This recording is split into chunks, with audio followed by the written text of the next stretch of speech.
ഇത്രയും നല്ല dragon fruit ഞാൻ വേറെ കണ്ടിട്ടുമില്ല, രുചിച്ചിട്ടുമില്ല. അവരുടെ ഫാം നേരിട്ട് കണ്ടു. വളരെ ഏറ്റവും നല്ല ബ്യൂട്ടിഫുള്ളായിട്ട് പ്ലാന്റ് ചെയ്ത് ഈൽഡ് ചെയ്യുന്ന, അതുപോലെ തന്നെ ഇവിടുത്തെ സംവിധാനമെല്ലാം സ്റ്റോർ ചെയ്യുന്നതും മാർക്കറ്റിങ്. ഇത് അല്പം തണുപ്പിച്ച്, ഇത് ഒറിജിനൽ സാധനം. ഇതാണ് ഏറ്റവും മധുരമുള്ളത്. ഫ്രിഡ്ജ് വെച്ചിട്ട് എടുത്ത് കട്ട് ചെയ്ത് കഴിക്കുകയാണെന്നുണ്ടെങ്കിൽ ഏറ്റവും നല്ലതാണ്. ഈവൻ ഷുഗർ പേഷ്യൻസിന് പോലും നല്ലതാണ്. ഗ്ലൈസീമിക് ഇൻഡെക്സ് കുറവാണ് എന്നാണ് പറയുന്നത്. നമ്മൾ ആദ്യ ഭാഗങ്ങളിൽ കാണുന്ന മുട്ടകളാണ്, പുതിയതായിട്ട് വരുന്ന മുട്ടുകളാണ്. ഇത് മുട്ട് കണ്ടു കഴിഞ്ഞാൽ 46ാമത്തെ ദിവസം നമുക്കതിൻ്റെ ഫ്രൂട്ട് നമുക്ക് കട്ട് ചെയ്ത് ഇതേൽ ഒരു മുട്ട ചെറിയ തോതിൽ വരുന്നുണ്ട്. ശ്രദ്ധിച്ചാൽ കാണാം. ഇതാണ് ആദ്യം നമ്മുടെ ദൃഷ്ടിയിൽപ്പെടുന്ന ഇത് മുട്ട് കണ്ടു കഴിഞ്ഞാൽ 46ാമത്തെ ദിവസം നമുക്ക് ഈ ഫ്രൂട്ട് പറിച്ചെടുക്കാം. അതുപോലെ തന്നെ ഇന്നലെ രാത്രി ഈ വിരിഞ്ഞ പൂക്കളാണിത്, പൂവാണിത്. ഇത് പൂ വിരിഞ്ഞ് രാത്രിയിലാണ് വിരിയുന്നത്. നമ്മുടെ നിശാഗന്ധിയുടെ ഫ്ലവർ പോലെ തന്നെ തോട്ടം ഒന്നിച്ചായിരിക്കും പൂക്കുന്നത്. അത് പൂത്തിട്ട് അത് ചൊക്കി കഴിഞ്ഞ് കഴിഞ്ഞാൽ കൃത്യം 30ാമത്തെ ദിവസം നമുക്ക് അതിൻ്റെ പഴം പറിച്ചെടുത്ത് മാറ്റണം, ഇല്ലെങ്കിൽ അത് ഡാമേജ് ആയി പോകും. അത് പൂത്ത് കഴിഞ്ഞിട്ടാണ് പഴം ഇങ്ങനെ വരുന്നത്. ഇവിടെ പൊഴി, ഇതാണ് കായ. ഇതിൻ്റെ ചോട്ട് നിൽക്കുന്നതാണ് കായ. ഈ ഫ്ലവർ അങ്ങ് പൊഴിഞ്ഞു പോയി. ഇത് ചൊക്കിയിട്ട് ഒരു ദിവസം ഒരു നൈറ്റേ നിൽക്കുകയുള്ളൂ, ഒരു നൈറ്റ്. അതിന് പരാഗണം നടന്നു കഴിഞ്ഞപ്പോൾ ഇത് അടുത്ത ദിവസം തന്നെ കുറച്ച് ദിവസങ്ങളുകൊണ്ട് ഈ പൂവ് കഴിഞ്ഞിട്ട് ഇവിടെ നല്ല പാക്ക്ഡ്, വെൽ പാക്ക്ഡാണ്. നമ്മുടെ മനുഷ്യരുടെ പൂക്കൾ പോലെ തന്നെ അതിൻ്റെ അകത്ത് വെള്ളമോ കീടങ്ങളോ ഒന്നും കയറുകയല്ല, വെൽ പാക്ക്ഡ് ആണ്. അകത്തോട്ടെ ആ പുഷ്പം അങ്ങ് പൊഴിഞ്ഞു പോകും. ഇങ്ങനെയാണ് അപ്പോൾ പഴമായി വരുന്നത്. ഇതാണ് പഴം. അല്ല, പൂ വന്നിട്ട് ഇതാണ് പഴം. ഇതിങ്ങനെ ആയാണ് പഴമായി വരുന്നത്. ഇത് വളർന്നതാ. ഈ പൂവ് അങ്ങ് പൊഴിയേ ചെറിയ ഇതങ്ങ് ഇത് വലുതാവും, വളർന്ന് പഴമായി നിൽക്കും. ഇതിങ്ങനെ കളറായി വരുമോ? ഈ മഴക്കാലം ആയതുകൊണ്ടാണ് ഇത്രയും കളർ വരാത്തത്. ചുമല എത്ര ഏക്കറിലാണ് ഇത് ചെയ്തേക്കുന്നത്? ഇവിടെ നമ്മൾ നിൽക്കുന്നിടം 5 ഏക്കറുണ്ട്. ഇതിന് അങ്ങേ സൈഡിലും ഒരു 5 ഏക്കറുണ്ട്. ഇതിപ്പോ ഈ ഒരു ഇത് 5 ഏക്കറിലുണ്ട്. മൊത്തം എത്ര ഏക്കറിലുണ്ട് ഡ്രാഗൺ ഫ്രൂട്ട്? 10 ഏക്കറിലാണ് ഡ്രാഗൺ ഫ്രൂട്ട് ചെയ്തേക്കുന്നല്ലേ? ഇത് ഇന്ന് രാത്രി വിരിയേണ്ട പോവാ. ഇതോ രാത്രി 8:50 മണിയാകുമ്പോൾ ഇങ്ങനെ ആയി വരും അല്ലേ? ഇതാണ് പൂവ്. ഇതാ കായും. ആ ചുവട്ടില് പൂവ് ഇതുണ്ട്. ഇതിന്റെ പൂവ് ഇതിങ്ങനെ വിരിഞ്ഞു വരും അല്ലേ? ഇതിങ്ങനെ നല്ലപോലെ രാത്രി 8:30 ഇത് വിരിഞ്ഞു വരും. ഇങ്ങനെ രാത്രിയാണ് ഇതിന്റെ ടൈം? രാത്രിയില്ല. ഇത് കണ്ട് ഇത് ചെറിയ അങ്ങ് വിരിയും നല്ല വൃത്തിയായിട്ടെ. ഇതിന്റെ പൂമ്പൊടിയായി പൊഴിയുന്നുണ്ടോ? ഭയങ്കരമായിട്ട് പൂമ്പൊടിയുണ്ട്. നേരം നമ്മളതിനും തേനീച്ചയുള്ള 100 കണക്കിന് തേനീച്ചകളുണ്ട്. അതിൻ്റെ അകത്ത് പരാഗണം. അതിൻ്റെ അകത്ത് തൊലിപ്പുറത്തെ ജലാംശം വലിഞ്ഞു വരുമ്പോഴത്തേക്കും ആ പഴുത്ത് നല്ല പഴമാവും. അപ്പൊ ഇന്ന് ഇത് രാവിലെ ഒന്ന് വിളവെടുത്തല്ലേ? ഒരു ട്രിപ്പ് എടുത്ത ഒരു വിളവ് എന്തോരം കിട്ടും? ഒരു വിളവ് എടുക്കുമ്പോൾ അങ്ങനെ കൃത്യമായൊരു കണക്കല്ലേ, നിലവിൽ 3-4 ടണ്ണൊക്കെ വരും. ടണ്ണൊക്കെ വരുമല്ലേ ഒരു തോട്ടത്തിൽ നിന്ന്?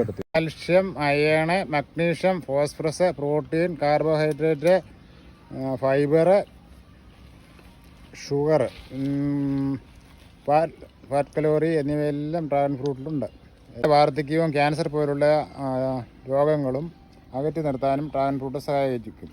കുറച്ച് കലോറിയും ധാരാളം ഫൈബറും അടങ്ങിയിട്ടുള്ളതിനാലും വേണ്ടുവോളം ജലാംശമുള്ളതിനാലും ശരീരഭാഗം ക്രമീകരിക്കുന്നവർക്ക് ഇത് ദിവസവും കഴിക്കാം. ഫൈബർ ധാരാളമുള്ളതിനാൽ മലബന്ധത്തിനും ആശ്വാസം നൽകും. പ്രീബയോട്ടിക് ഘടകങ്ങളും ഡ്രാഗൺ ഫ്രൂട്ടിലുണ്ട്. ഇത് കുടലിൻ്റെ ആരോഗ്യത്തിന് സഹായിക്കുന്നു. ശരീരത്തിൻ്റെ പ്രതിരോധ ശക്തി വർദ്ധിപ്പിക്കാൻ ഗുണം ചെയ്യുന്ന വിറ്റാമിൻ സിയും മറ്റ് ആൻറ്റി ഓക്സിഡൻറ്റുകളും ഈ പഴത്തിലുണ്ട്. കാൽസ്യം അടങ്ങിയിട്ടുള്ളതിനാൽ പല്ലുകളുടെയും എല്ലുകളുടെയും ആരോഗ്യത്തിനും. സാറേ, ഇപ്പൊ കറക്റ്റ് ഇതാണ് ഡ്രാഗൺ ഫ്രൂട്ടിന്റെ കളറല്ലേ? അപ്പൊ ഓരോ സ്ഥലങ്ങളുണ്ടല്ലോ. അത് ഫാമിലാന്ന് പറഞ്ഞപ്പോ അത് ഫാമിലല്ല. ആകാൻ സാധ്യത കുറവാ. ഞാൻ മേടിച്ച് നോക്കി, പക്ഷെ എനിക്കത് നോക്കിയില്ല. ഇവിടെ വന്ന് ഒരു കടി അടിച്ചോ വെള്ളം വരെ വരുന്നതിനാണ്. ടേസ്റ്റ് എന്ന് വെച്ചാൽ ഒരു രക്ഷയില്ല. ഒരെണ്ണത്തിന്റെ പകുതി നിന്നപ്പോഴേ മതിയായി. അത്ര അടിപൊളി സാധനം. ഇത് വെയിറ്റ് ലോസ് വരെ കഴിക്കുന്ന ഇത് ഒരു 10-10 ആകുമ്പോൾ ഒരെണ്ണം കഴിച്ചു കഴിഞ്ഞാൽ അന്നത്തെ വിശക്കില്ല. പക്ഷെ മെയിൻ ഒരു കാര്യം എന്താ പറയുക, ഈ ഡ്രാഗൺ ഫ്രൂട്ട് എന്ന് വെച്ചാൽ മധുരം ഇല്ലാത്ത സാധനം എന്നാണ് നമ്മളൊക്കെ മെയിനായിട്ട് വിചാരിച്ചിട്ടുണ്ട്, ഞാൻ ഉൾപ്പെടെ എല്ലാവരും. പക്ഷെ ഇവിടെ വന്ന് കഴിച്ചപ്പോൾ ഇതെല്ലാം തെറ്റിച്ച്. ഈ കളറ് തന്നെ നോക്കിയ അതിന്റെ കളറും അടിപൊളി മധുരം എന്ന് വെച്ചാ. ഇതുകൊണ്ട് എന്തൊക്കെ ഐറ്റം ഉണ്ടാക്കാൻ പറ്റും ഈ ഡ്രാഗൺ ഫ്രൂട്ട് കൊണ്ട്? അതുകൊണ്ട് ജാം ഉണ്ടാക്കാം, സ്ക്വാഷ് ഉണ്ടാക്കാം, soft drink, dry fruit, colour റെസ്ട്രാക്ഷന്, ഒത്തിരി കുറേ വെറൈറ്റികളുണ്ട്. ഇതിലെന്തെങ്കിലുമൊക്കെ സാർ ഉണ്ടാക്കി നോക്കിയിട്ടുണ്ടോ? ജാം ഉണ്ടാക്കുന്നുണ്ട്. ജാം ഉണ്ടാക്കി നോക്കിയിട്ടുണ്ടല്ലേ? കളർ ഉണ്ടാകാൻ പിന്നെ സ്കിൻ ഡിസീസിന് നല്ല അതിന്റെ തൊലി സ്കിന്നിനൊക്കെ നല്ലതാണല്ലേ? സ്കിന്നിനൊക്കെ സ്കിൻ ഡിസീസിന് ലേഡീസിന് എന്ത് ചെയ്യാനാ ഇത്? ഫേഷ്യലൊക്കെ ചെയ്യുന്നുണ്ട്. പക്ഷെ ഇത് ക്രീം ഉണ്ടാക്കുന്നത് നേരെ ചെയ്താൽ മതി. നാച്ചുറൽ അല്ലേ ഇത്? നേരെ അങ്ങോട്ട് വെച്ചാൽ മതി ലേഡീസിന്. അതിന്റെ തൊലി ഉണ്ടല്ലോ, ഇതിന്റെ തൊലി ആ. തൊലി പാലിന്റെ പാടയും കൂടെ ഇട്ട് അടിച്ചിട്ട് മിക്സിക്കകത്ത് അടിച്ചിട്ട് പേസ്റ്റ് ചെയ്താൽ കഴിഞ്ഞാൽ ദിവസങ്ങൾ കൊണ്ട് നല്ല ഇതുണ്ടാകും. ഇതിനോട് ഷെയ്ക്ക് ഒക്കെ ഉണ്ടാക്കാൻ പറ്റും. അടിപൊളി ഷെയ്ക്ക് കുടിച്ചാൽ ബെസ്റ്റ് സാധനം. ഇത്തിരി ഒരു ശാകലം ഹോർലിക്സ് ഒരു സ്പൂൺ നിട്ടുള്ളൂ. ഈ റാന്നിലുള്ള സാറിന്റെ ഫാമിന് പ്രത്യേക ഒരു ടേസ്റ്റ് ആണ്. കാരണം ഞാൻ റാൻ ഫുഡ് ഇപ്പൊ 2-3 അടുത്ത് ഞാൻ കഴിച്ചിട്ടുണ്ട് ഫാമിൽ പോയി എല്ലാ കടകളിൽ നിന്ന്. പക്ഷെ ഫാമിൽ പോയി ആദ്യമായിട്ട് കഴിച്ചപ്പോൾ റാൻ ഫുഡ് ഇത്ര അടിപൊളിയാണെന്ന് എനിക്ക് ഇപ്പോഴാണ് മനസ്സിലായത്. അതുകൊണ്ടല്ലേ എന്റെ വിജയം. പിന്നെ 10 ഏക്കറിൽ പോലെ ഇത് നോക്കി എടുത്തുണ്ട്. ദൂരെ നിന്ന് ആൾക്കാർ ഇവിടെ വരും വണ്ടി വിട്ട് ഇവിടുന്ന് വാങ്ങാനായിട്ട്. ഇപ്പം തൊട്ടൊരു 10 കിലോയാണ് വിൽക്കുന്നത് വിളിച്ചത് ഇവിടെ വാങ്ങാൻ. അത് എവിടുന്ന് വരുന്നേ? ഇവിടെ തിരുക്കര 15 കിലോമീറ്റർ ദൂരെ.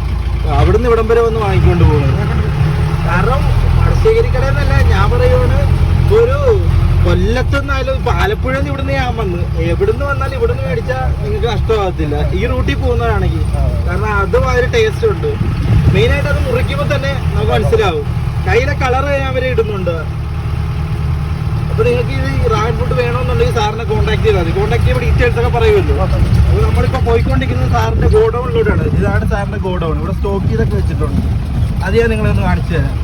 ഗോഡൗണ് തോട്ടത്തിൽ നിന്ന് പഴങ്ങൾ പറിച്ച് ഗോഡൗണിലെ പിക്കപ്പിൽ ലോറിയിൽ ഇവിടെ ഇതിൻ്റെ അകത്ത് കൊണ്ടുവന്നിട്ട് അൺലോഡ് ചെയ്ത് ഇവിടെ വെച്ച് ഗ്രേഡ് തിരിച്ച് സോർട്ട് ചെയ്ത് അത് അടുക്കി വെച്ചിരിക്കുകയാണ്. ഗ്രേഡ് ചെയ്ത് ഇത് രാവിലെ എടുത്താണല്ലേ? ഇന്ന് രാവിലെ എടുത്തതാണ്. ഇത് രാവിലെ അടുക്കി വെച്ചിരിക്കുന്നു. ഇത് അടുത്ത ദിവസം തന്നെ നാളെ തന്നെ ഇത് വന്ന് കച്ചവടക്കാർ വന്ന് ഇത് കയറിപ്പോകും. ഇത് കയറിപ്പോയില്ലെങ്കിൽ ഈ പ്രിസർവേഷൻ യൂണിറ്റ് ഉണ്ട്, അതിൻ്റെ അകത്തോട്ട് കയറ്റി ഇവിടെ വെച്ചിരുന്ന് കഴിഞ്ഞാൽ 2-3 മാസം അവിടെ സേഫായിട്ട് അവിടെ ഇരുന്നോളും. ഇപ്പൊ ഈ റൂട്ടിൽ പോകുന്നവർക്ക് ഇവിടെ കയറി മേടിക്കാമല്ലോ. വെള്ളം മേടിക്കാറുണ്ട്. ദൂരെ നിന്ന് ആൾക്കാർ വരും. റോട്ടിൽ പോകുന്നവർ മാത്രമല്ല, ദൂരെ നിന്ന് ആൾക്കാർ ഇപ്പം ഡെയിലി ഉണ്ടാവും. ഇന്നിപ്പോൾ ഒരു കുറേ ആൾക്കാർ വന്നിട്ടുണ്ട്. അപ്പോൾ എന്തായാലും ഞാൻ ഇന്ന മാപ്പ് ലൊക്കേഷൻ താടി ഇടാം. അതുകൂടാതെ സാറിന് നമ്പറും ബയോ കൊടുക്കാം. സാർ ഇത് ലൊക്കേഷൻ തന്നെ ഇവിടെ ഒന്ന് പറഞ്ഞേക്കാം. ലൊക്കേഷൻ ഇത് റാന്നിക്ക് കിഴക്ക് അത്തിക്ക എന്ന് പറയുന്ന സ്ഥലമാണ്. റാന്നിക്ക് 8 കിലോമീറ്റർ കിഴക്ക് അത്തിക്ക.